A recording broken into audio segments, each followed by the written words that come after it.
நம்ம எங்கேயாவது பைக்கில் போகிறோம் அப்படின்னா ஹெல்மெட் போட்டுட்டு போகிறோம்.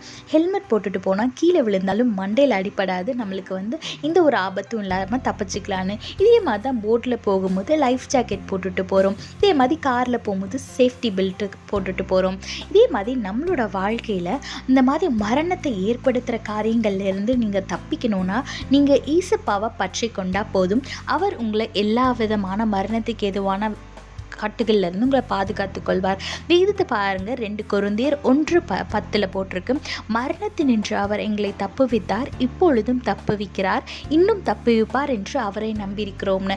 ஆமாங்க, எப்படி ஹெல்மெட் போட்டால் இல்லை காரில் சீட் பெல்ட் போட்டால் இல்லை போட்டில் போகும்போது லைஃப் ஜாக்கெட் போட்டால் நம்ம உயிருக்கு எந்த ஆபத்தும் வராதுன்னு நீங்கள் அந்த ஒரு பொருளை நம்புறீங்களோ, அதை விட நீங்கள் ஏசப்பாவை நம்பும் போது அவர் உங்களை எல்லா விதமான மரணத்துக்கு எதுவான காரியங்கள்லேருந்து உங்களை காப்பாற்றுவார். அதனால் உங்களோட நம்பிக்கையை மனுஷன் மேலேயோ இல்லை மனுஷன் தயாரிக்கிற பொருள் மேலேயோ வைக்காமல் உங்களோட நம்பிக்கையை ஏசப்பா மேலே வைத்து அவரை மாத்திரம் நீங்கள் நோக்கி பார்க்கும்போது எல்லா விதமான இக்கட்டுகளுக்கும் வியாதிகளுக்கும் பிரச்சனைகளுக்கும் விபத்துகளுக்கும் எல்லா விதமான காரியங்களுக்கும் உங்களை விலக்கி பாதுகாத்து கொள்வார். அதனால் உங்கள் நம்பிக்கையை கர்த்தர் மேலே வைங்க. அவரை மாத்திரம் நோக்கி அவர் பாதத்தில் அமர்ந்திருந்து அவர் மேலே மாத்திரம் விசுவாசமாக இருங்க. கர்த்தர் நிச்சயமாக உங்களை பாதுகாத்து உங்களை ஆசீர்வதித்து வழி நடத்துவார். கர்த்தர் உங்களோடு கூட இருந்து உங்களை ஆசீர்வதித்து வழி நடத்துவாராக. ஆமீன்.